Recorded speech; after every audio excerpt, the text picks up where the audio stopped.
ശബരിമല പ്രശ്നത്തിൽ നേരത്തെ ഉണ്ടായിരുന്ന കള്ളക്കഥകൾ ഇപ്പോൾ പൊളിഞ്ഞിരിക്കുകയാണ്.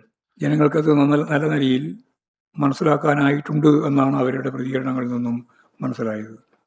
തിരഞ്ഞെടുപ്പിൻ്റെ ഘട്ടത്തിലുണ്ടായിരുന്ന വളരെ പ്രധാനപ്പെട്ട ഒരു കാര്യം ശബരിമല സ്വർണ്ണ കൊള്ളയുമായി ബന്ധപ്പെട്ട പ്രശ്നമാണ്. BJPയും കോൺഗ്രസും അതായിരുന്നു വലിയ പ്രചരണത്തിനു വേണ്ടി ആയുധമായി ഉപയോഗിച്ചത്.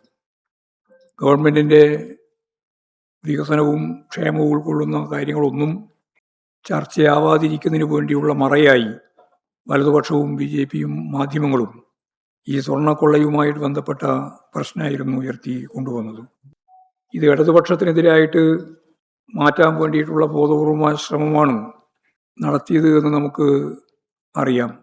അന്വേഷണത്തെ പൂർണ്ണമായിട്ട് പിന്തുണച്ചുകൊണ്ട് അയ്യപ്പൻ്റെ സ്വർണമൊന്നും നഷ്ടപ്പെടരുത്, കുറ്റവാളി ആരായാലും അവർക്കെതിരെ നിലപാട് സ്വീകരിക്കാൻ സാധിക്കണം, ആരെയും സംരക്ഷിക്കുന്ന നിലപാട് ഞങ്ങൾ സ്വീകരിക്കില്ല എന്ന സമീപനം CPM SIT അന്വേഷണത്തിൻ്റെ ആവശ്യകത മുന്നോട്ടേക്ക് വെച്ച ഘട്ടത്തിൽ തന്നെ പറഞ്ഞതാണ്.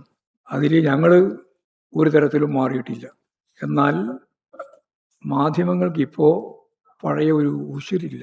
ഇതുമായിട്ട് ബന്ധപ്പെട്ട് പറയാനും ചർച്ച ചെയ്യാനും ഒന്നും മെനക്കെടുന്നില്ല. കാരണം കോൺഗ്രസിൻ്റെയും BJPയുടെയും പ്രമുഖ വ്യക്തികൾക്കിടയിലേക്ക് കാര്യങ്ങൾ നീങ്ങി വന്നപ്പോൾ പിന്നെ ആയുസം നഷ്ടപ്പെട്ടവരായി അവരും മാറി, നിങ്ങളും മാറി. ഞങ്ങളെ സംബന്ധിച്ച് അന്നും ഇന്നും ഒരേ നിലപാടാണ്. ഞങ്ങൾ അവസരവാദപരമായ നിലപാട് സ്വീകരിച്ചിട്ടില്ല.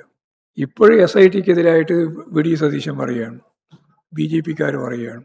സോണിയാഗാന്ധിയെ കാണാൻ ഈ കേസിലെ ഏറ്റവും പ്രമുഖമായ സ്വർണ്ണക്കൊള്ള നടത്തിയ പ്രതിയും സ്വർണം തട്ടിക്കൊണ്ടുപോയിട്ട് വിറ്റ കളവ് മുതൽ വാങ്ങിയ ആളും എന്തിനാണ് സോണിയാഗാന്ധിയെ കാണാൻ പോയത് എന്ന ചോദ്യത്തിന് ഉത്തരം പറയുന്നില്ല.